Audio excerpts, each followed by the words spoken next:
President Aquino has cited the kapisanan ng mga broadcaster ng Pilipinas or KBP for maintaining the strictest standards of fair, honest, and complete broadcast reporting in the Philippines.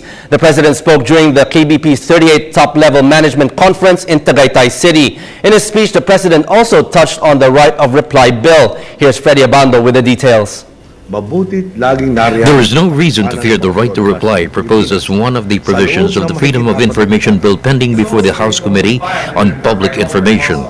The President issued this statement before top broadcast executives from the country's TV, radio networks at the 38th top-level management conference of the KBP in Tagaytay City. Ika nga, the truth will set you free. Kung patas na naibabalita ang magkabilang panig ng bawat storya, kung gusto ang detalye ng bawat ulat, at kung halaga ang kalayaan ng mga Pilipinong bumuo ng sariling pananaw at pasya sa mga usaping panlipunan, wala naman pong dapat alalahanin ang sinumang mamahayag, di po ba?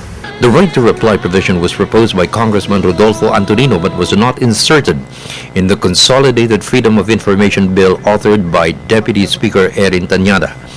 Because of this, the bill's approval was deferred. The meeting was an opportunity for the President to cite the KBP for its service to our people and the nation in raising the ethical standards of responsible reportage. Mabutit laging nariyan ang kapisanan ng mga broadcaster ng Pilipinas. Sa loob ng mahigit 4 na dekada, itinataguyod at patuloy ninyong inaangat ang pamantayan ng pagbabalita.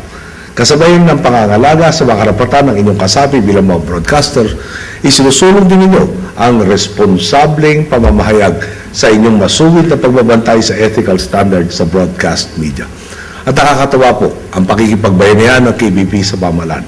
Malaki ang naitutulong ninyo sa pagpapahayag sa publiko sa kolektibong tagumpay ng Pilipino.